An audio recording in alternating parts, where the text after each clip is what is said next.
hub, and spoke. Audio Collective.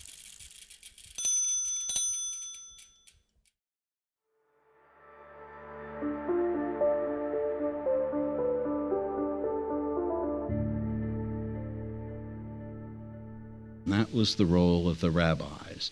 And they announced they were going to have a pray-in, and James Brock said, "No, you're not going to pray here. This is private property." These kids stayed in the pool, and the manager of the Monson Motor Lodge, his name was Brock, was beside himself as to what to do. And so what he did was he grabbed 2 large jugs of acid and began pouring them into the pool. Violence was in the air in St. Augustine, and there was one man in the middle of it all, a white hotel manager, James Brock, who was also deputized by the police. Unfortunately, I had to arrest 84 people here since Easter. In this episode of the Rabbis Go South, we're going to tell you what happened on June 18th, 1964. Including the largest arrest to that time of rabbis in American history. I'm Amy Geller. And I'm Gerald Perry. This is Episode 4, Showdown at the Monson Lodge.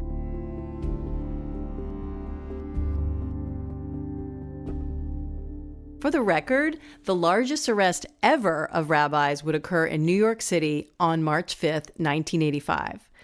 That day, 120 rabbis were arrested in protest of the treatment of Jews in the Soviet Union.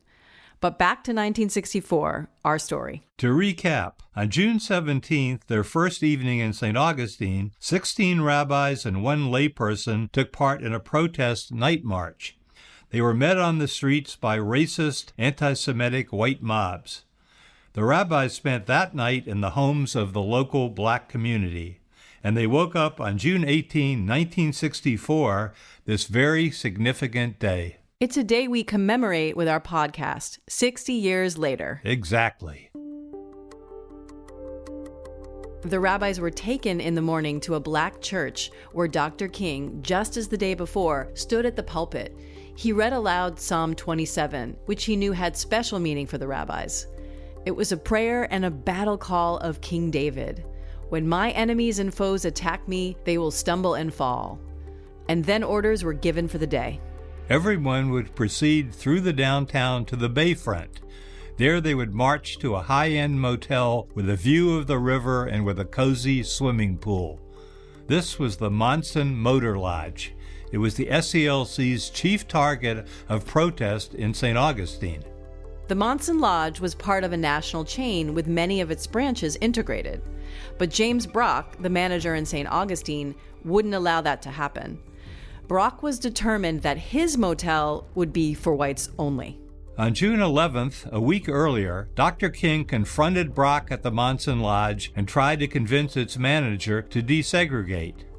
Miami TV reporter Wayne Farris. Their conversation was polite but to the point. "You're going to have to integrate," said the Negro leader.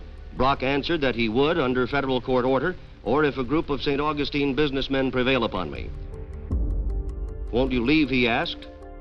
Brock told King to call off his protests.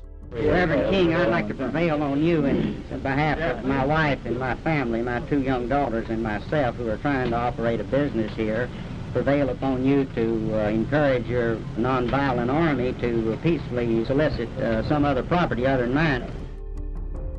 When King refused his request, Brock called in the police. He had the civil rights leader put in a squad car and hauled away to jail. Then Brock held a victory press conference sitting on his bicycle. King and his nonviolent army is the biggest joke I've heard of. He's not broke the spirit of this community. After that, the SCLC decided that Dr. King shouldn't risk being jailed again. So on June 18th, King and some of his aides stood away from the Monson Lodge across the street on a seawall. There, they could watch things unfold. What they saw around noon was this: 15 rabbis entering the Monson Motor Lodge parking lot. Foot soldiers in a strategy plan by the SCLC. Meanwhile, Rabbi Eugene Borowitz and the Jewish layperson, Albert Vorspan, had left for the Chimes restaurant downtown. They were accompanied by 3 young black men, and the group of 5 went inside and tried to order lunch together. The other 15 rabbis remained in the Monson parking lot. They joined up with the SCLC's Fred Shuttlesworth and C.T. Vivian and other clergy, both black and white. Alan Setcher and Jerry Goldstein remember. There were probably about 40 of us. We formed a large circle and began a prayer service. I'm sure we were reading biblical segments that talked about freedom, pieces from the prophets, singing songs. Probably were holding hands as you do in circles like that. We started saying the 23rd Psalm together, because everybody knows it by heart. Though I walk through the valley of the shadow of death, I shall not fear. Lie down in green pastures, he leadeth me beside the still waters. He restoreth my soul. Yea, though I walk through the valley of the shadow of death, I will fear no evil. As the clergy chanted these famous biblical words, St. Augustine police surrounded them. An irate James Brock, Monson Lodge manager, was in the face of the rabbis, demanding they get off his property. Come here, Rabbi. You're on private property, and I'm ordering you to leave this place here. Many cameramen were on hand that day, but photographing him didn't stop Brock. It's the only footage we have of the rabbis in St. Augustine. Gail Phillips, director of the Lincolnville Museum. James Brock was pulling them out one by one, grabbing them by the back of the collar and, escorting them to the police cars. A lot of people in St. Augustine, including James Brock, were apparently deputized by our local sheriff to be able to arrest people, because he wasn't just saying, get off of my property. He's saying, you're under arrest. The rabbis followed Dr. King's orders to remain completely nonviolent. They offered no resistance as they were shoved into the squad cars. But Rabbi Goldstein did speak out.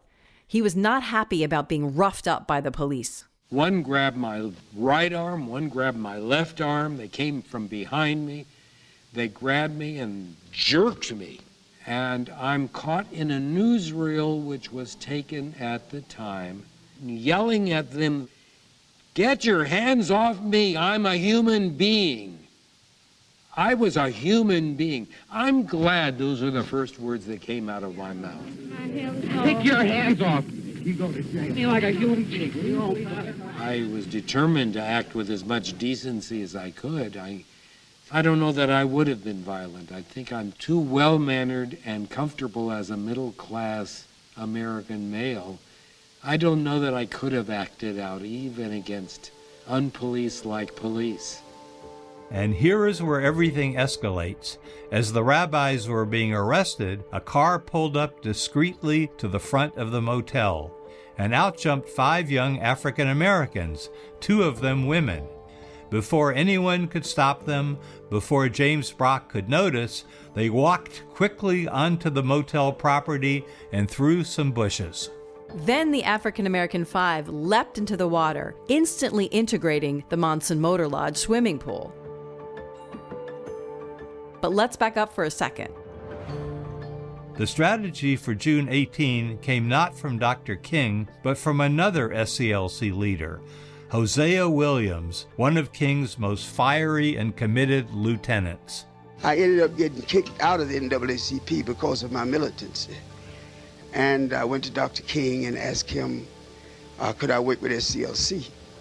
And he said, we'd be glad to have you. Williams was in charge of days of planning at the dental office of Dr. Haling. Historian David Nolan. One proposal was to have a swim-in at the Monson Motel swimming pool on the bayfront, and people thought that was a great idea until they looked around the room and realized there was nobody in there who knew how to swim.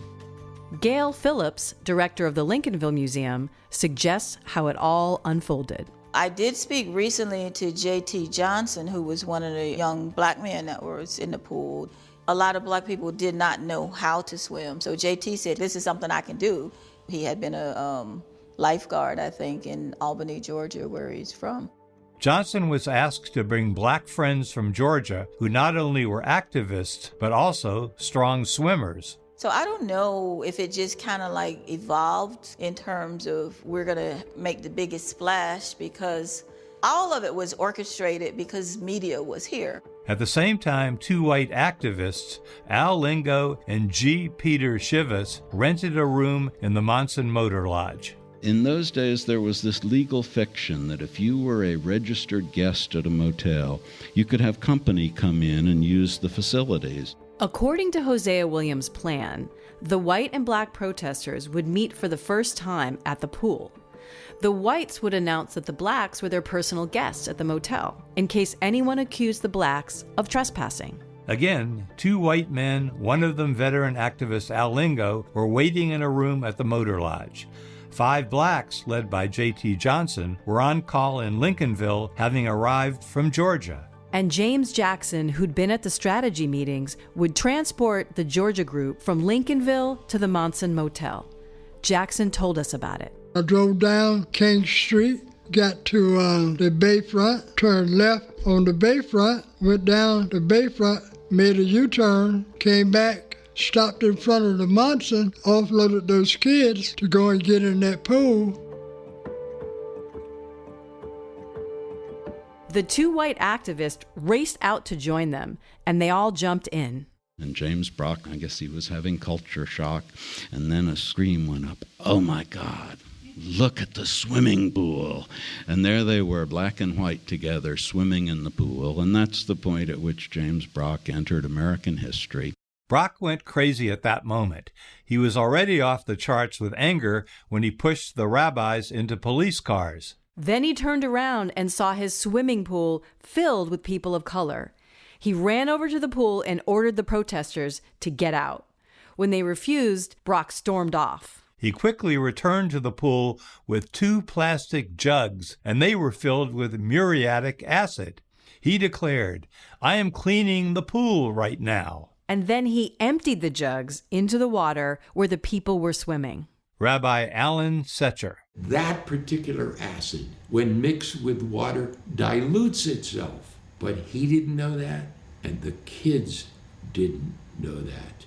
Al Lingo and J.T. Johnson were both in the pool. The girls, they were most frightened, and we moved to the center of the pool. I tried to calm the gang down. I knew that there was too much water for that acid to do anything. Media was everywhere on the scene, journalists and people with cameras. This dramatic moment of James Brock and his plastic jugs was reported by news outlets from around the country. Alan Setcher. Now, television caught that. Television caught that moment as he was pouring the acid into the pool.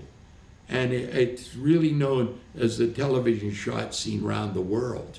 The actual potency of the acid was unknowable to people watching on TV or reading accounts in their paper. What they did know was that an angry segregationist had poured acid on a group of blacks and whites in a swimming pool. There is one picture with a black girl. You can see the fright on her face, but they didn't move.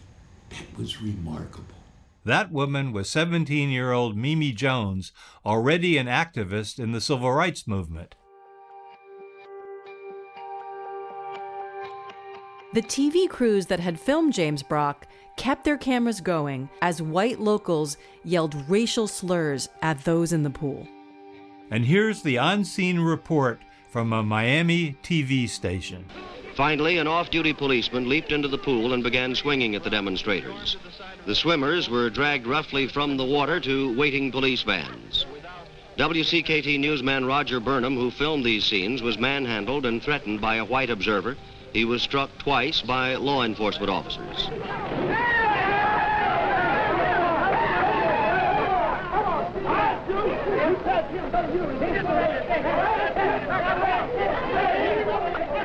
Across America, TV stations broadcast stories from St. Augustine. They showed black and white people swimming in the Monson motel pool. Then these swimmers, all nonviolent, were pulled out of the pool and arrested. Historian David Nolan.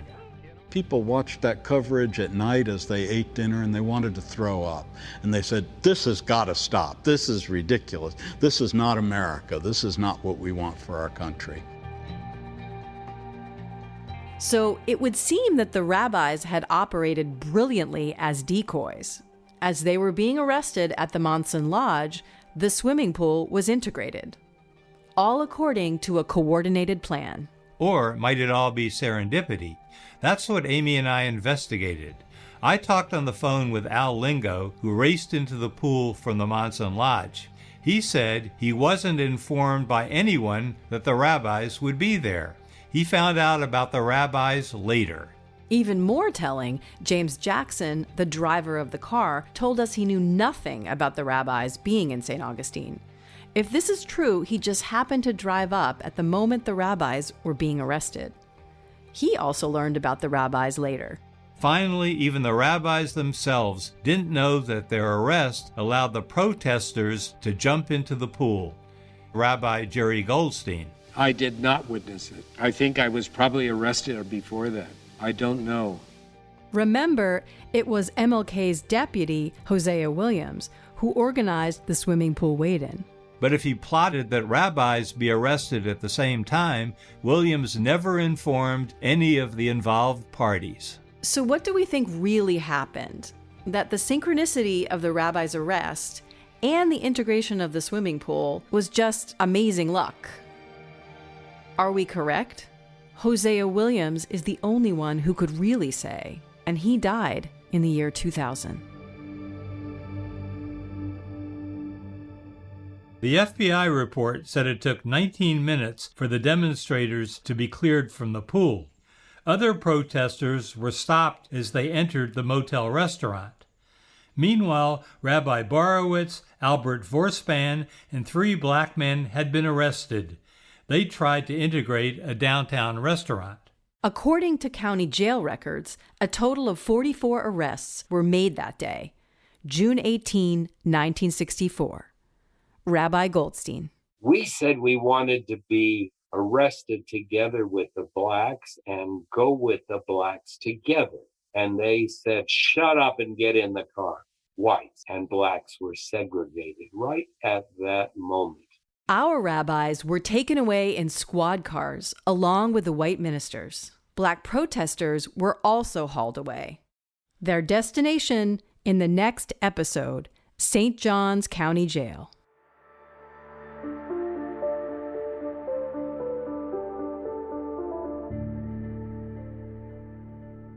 And we were turned over to the tender mercies of a name that still sits in my head, Hos Manusi, who was the Grand Kleagle of the Ku Klux Klan of the county. Same guy. Local thugs, Caucasian thugs, they came into jail. Hailing and I, we're standing out in the hall. Would you believe they let them suckers attack us in the jail? The Rabbis Go South is produced by Amy Geller and Gerald Perry. Writing by Gerald Perry in collaboration with Amy Geller. Editing and sound design by Gary Wallach. This podcast is a presentation of the Hub and Spoke Expo. You may know Hub and Spoke as the home of thoughtful, high-quality, independent podcasts like Nocturne and Rumblestrip. Now it's also a place to find limited-run series like this one from independent producers. For more information, go to hubspokeaudio.org/expo. We're supported by Louis Black, the founder of South by Southwest, and by Joyce Saltman. Also by Combined Jewish Philanthropies Arts and Culture Community Impact Grant and the Dr. Lawrence J. Cantor Project Completion Grant from the Southern Jewish Historical Society. Thanks to our advisors, civil rights historians Derek Gilliard in Atlanta and David Nolan in St. Augustine. I'm Gerald Perry. And I'm Amy Geller. Stay tuned for Episode 5, The Incarceration, available next week.